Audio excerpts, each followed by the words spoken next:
तो लीजिए प्यारे विद्यार्थियों, आप सब लोग अपने आज हो चुके कक्षा 10 के गणित विषय के पेपर के उत्तर का मिलान कर लो, जिससे कि आपको पता चल सके कितना पेपर आपका सही हुआ और कितना पेपर प्यारे विद्यार्थियों आपका गलत हो गया। हाई स्कूल द्वितीय परीक्षा वर्ष 2026 का प्यारे विद्यार्थियों देखो, एक गणित स्टैंडर्ड का पूरा क्वेश्चन पेपर है। यहाँ पर मैं आपको पूरा क्वेश्चन पेपर का मिलान करवा रहा हूँ ताकि आप सबको ये अच्छे से समझ में आ सके कितना पेपर आपका सही हुआ और कितना पेपर प्यारे विद्यार्थियों आपका गलत हो गया।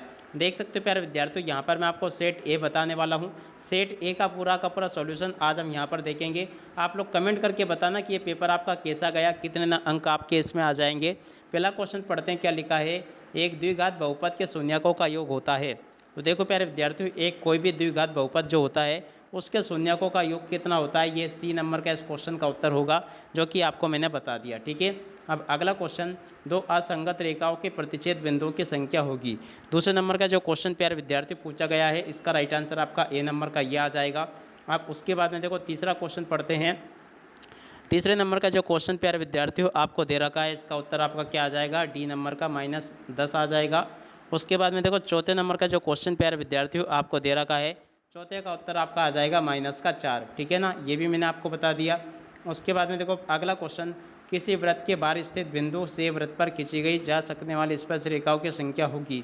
देखो कोई भी बाहर जो स्पर्श बिंदु है उससे अगर कोई स्पर्श रेखा खींचे वृत्त पर, तो देखो इसकी संख्या होगी 2। ठीक है ना, कैसे, जैसे कि ये वृत्त है, यहाँ पर कोई बिंदु लिया अपन ने, तो एक रेखा तो ऐसे खींचेगी, एक यहाँ से खींचेगी। ठीक है, समझ में आ गया। अब चलो अगला बताता हूँ। एक सिक्के को 3 बार उछालने पर सभी संभव परिणामों की संख्या होगी। तो देखो एक सिक्के को अगर 3 बार उछालते हैं तो देखो सभी संभव परिणामों की संख्या कितनी होगी। तो देखो यहाँ पर अगर देखा जाए, एक सिक्के को 3 बार उछालने पर सभी संभव परिणामों की संख्या कितनी होगी। तो देख सकते हो प्यारे विद्यार्थियों, यहाँ पर क्वेश्चन लिखा है, देख सकते हो, एक सिक्के को 3 बार उछालने पर सभी संभव परिणामों की संख्या कितनी होगी। तो देखो एक सिक्के में अगर देखा जाए तो एक सिक्के में 2 पहलू होते हैं। ठीक है, और उसके बाद में देखो अगर एक सिक्के को हम कितनी बार उछालते हैं, 3 बार। ठीक है, तो कितने परिणाम होंगे, तो यहाँ से आपको कितना बताना है, इसका उत्तर आपका 6 आ जाएगा। ठीक है, और उसके बाद में देखो अगला क्वेश्चन पढ़ते हैं, क्या दे रखा है। यहाँ से आप लोग देखते चलें ताकि आपको अच्छे से समझ में आ सके। और उसके बाद में देखो रिक्त स्थान पूर्ति अगर देखी जाए, तो यहाँ से आप लोग रिक्त स्थान पूर्ति को देख लीजिएगा। रिक्त स्थान पूर्ति ये लिखी है। अब चलो मैं आपको एक एक करके सभी रिक्त स्थान बता देता है। द्विघात बहुपदों के ग्राफ से बनने वाले वक्रों को कहते हैं। देखो प्यारे विद्यार्थियों, जो भी द्विघाती वक्र होते हैं ग्राफ से जो बनते हैं उनको क्या कहते हैं, परवलय कहते हैं। यहाँ पर आपको क्या लिखना था, परवलय। अगर यहाँ पे आपने लिखा होगा तो एकदम आपका सही होगा। अब अगला क्वेश्चन, यदि एक वर्ग, तो देखो प्यारे विद्यार्थियों ये जो क्वेश्चन आपको दे रखा है ना, तो यहाँ से आपको अन्य मूल्य होगा। तो देखो प्यारे विद्यार्थियों, तो अन्य मूल्य क्या होगा, तो देखो यहाँ से आपको लिखना होगा -√3, इस क्वेश्चन का उत्तर होगा। तीसरे नंबर का जो क्वेश्चन प्यारे विद्यार्थियों आपको दे रखा है, तो समांतर श्रेणी इसे कहते हैं। तो देखो प्यारे विद्यार्थियों, यहाँ पर क्या लिखोगे, समांतर। ठीक है, समांतर, और उसके बाद में श्रेणी यहाँ पर आपको लिखना होगा। ये भी मैंने आपको बता दिया। अब अगला क्वेश्चन पढ़ लेते हैं। किसी वृत्त के किसी व्यास के सिरों पर खींची गई स्पर्श रेखाएँ होती है। तो देखो प्यारे विद्यार्थियों, यहाँ से आपको लिखना समानांतर। क्या लिखोगे, समांतर, इस क्वेश्चन का उत्तर आ जाएगा, जो कि आपको मैंने बता दिया।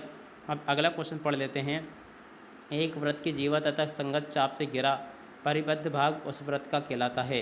पाँचवें नंबर का जो क्वेश्चन प्यारे विद्यार्थी पूछा गया, इसको कहते हैं वृत्तखंड। क्या लिखोगे, वृत्तखंड, इस क्वेश्चन का उत्तर आ जाएगा, जो कि आपको मैं बता चुका हूँ। और उसके बाद में देखो अगला क्वेश्चन, वे घटना जिसका केवल एक ही परिणाम हो ये घटना कहलाती है। छठे नंबर का जो क्वेश्चन प्यारे विद्यार्थियों आपको दे रखा है, इसको कहते हैं प्रारंभिक घटना। क्या लिखोगे यहाँ पर, प्रारंभिक। ठीक है, ऐसे आपको लिखना होगा, प्रारंभिक, और उसके बाद में घटना कहलाती है, प्रारंभिक घटना यहाँ पर आपको लिखना होगा। ठीक है, तो यहाँ तक के सभी क्वेश्चन के उत्तर मैंने आपको बता दिए। उसके बाद में देखो प्यारे विद्यार्थियों, प्रश्न नंबर 3 में आपसे सत्य असत पूछे गए हैं। तो चलो मैं आपको सत्य असत और बता देता हूँ। पहला जो क्वेश्चन पूछा है, एक द्विघात बहुपद की अधिक से अधिक 3 शून्य हो सकते हैं। तो देखो ये पूरी तरह से आपका असत्य हो जाएगा। यदि रेखाएं समान संपाती है तो ये आश्रित समीकरण युग्म होगा। तो देखो प्यारे विद्यार्थियों, ये जो क्वेश्चन दे रखा है ये भी आपका सत्य हो जाएगा। और √3, √6, √9 एक समांतर श्रेणी है। तो देखो प्यारे विद्यार्थियों, ये क्वेश्चन भी आपका क्या हो जाएगा, असत्य हो जाएगा। ठीक है, और अब अगला क्वेश्चन, यदि दो समद्विबाहु त्रिभुज में शीर्ष कोण समान हो तो वे समरूप होते हैं। चौथे नंबर का जो क्वेश्चन प्यारे विद्यार्थियों आपको दे रखा है, ये भी आपका क्या हो जाएगा, सत्य हो जाएगा। स्पर्श बिंदु से स्पर्श रेखा पर खींचा गया लंब वृत्त के केंद्र से होकर जाता है। 5वें नंबर का जो क्वेश्चन प्यारे विद्यार्थियों आपको मैं बता दूं, तो देखो ये भी आपका सत्य हो जाएगा। बहुलक दिए हुए परीक्षणों में वे मान है जो सबसे अधिक बार आता है। 6ठे नंबर का जो क्वेश्चन प्यारे विद्यार्थियों दे रखा है ये भी आपको सत्य बता देना है, ठीक है। और इसके बाद में देखो यहाँ पर मैं आपको बता दूँ सही जोड़ी मिलाइए। तो देखो प्यारे विद्यार्थियों यहाँ पर सही जोड़ी का मिलान आपको कैसे करना, चलो मैं आपको एक एक करके सारी चीज़ें बता देता हूँ ताकि आपको ये अच्छे से समझ में आ सके, ठीक है ना। देखो यहाँ पर प्यारे विद्यार्थियों क्वेश्चन दे रखा पहले वाले क्वेश्चन की जोड़ी का मिलान प्यारे विद्यार्थियों आपको किससे करना होगा, यहाँ से आप लोग देखते चले। पहले वाले की जोड़ी के मिलान आपको डी नंबर पे कर लेना 30 डिग्री से। यदि साइन थीटा बराबर कोस थीटा हो तो थीटा बराबर क्या होगा, देखो प्यारे विद्यार्थियों यहाँ पर आपको लिखना होगा 45 डिग्री, ठीक है ना। कहाँ पे लिखा 45 डिग्री, देखो ये लिखा है। और उसके बाद में यदि टेन स्क्वायर थीटा बराबर 3 हो तो थीटा का मान क्या होगा, तो देखो प्यारे विद्यार्थियों इसकी जोड़ी के मिलान आपको कर लेना 60 डिग्री से, ठीक है। बेलन का आयतन 4थे नंबर का जो क्वेश्चन पूछा है पाई आर स्क्वायर, देखो ए नंबर का जो लिखा है इसकी जोड़ी किससे मिल जाएगी, पाई आर स्क्वायर से, ठीक है। शंकु का आयतन क्या होगा, 5वें नंबर का क्वेश्चन, तो देखो इसकी जोड़ी आपकी मिल जाएगी एफ नंबर से, ये जो कि लिखा है। अर्धगोले का आयतन, तो देखो प्यारे विद्यार्थियों अर्धगोले का आयतन इसकी जोड़ी मिल जाएगी आपके सी नंबर से, ठीक है।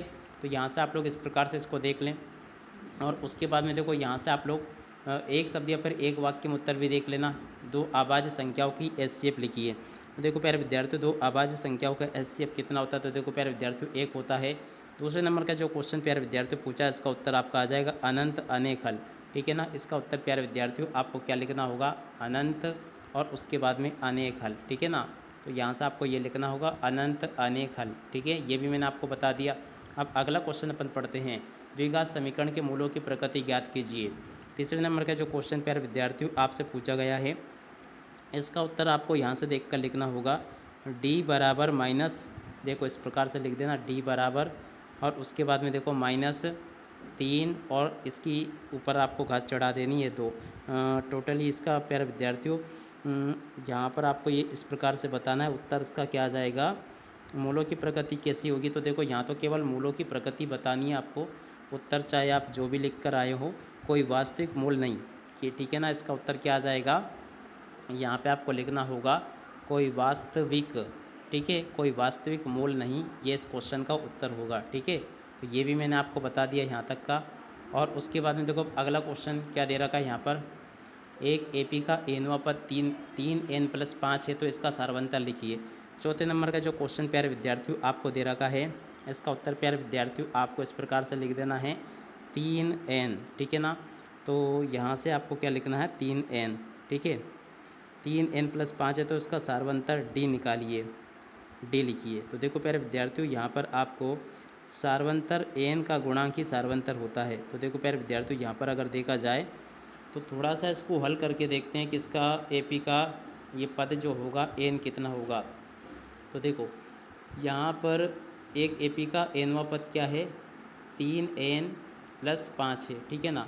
अब अगर हम n को यहाँ पर लें, ठीक है, और इसको पीछे लेके जाएं तो इस प्रकार से प्यारे विद्यार्थियों यहाँ से आपको 3 लिख देना है, ठीक है ना। तो टोटली इसका उत्तर कितना आ जाएगा 3।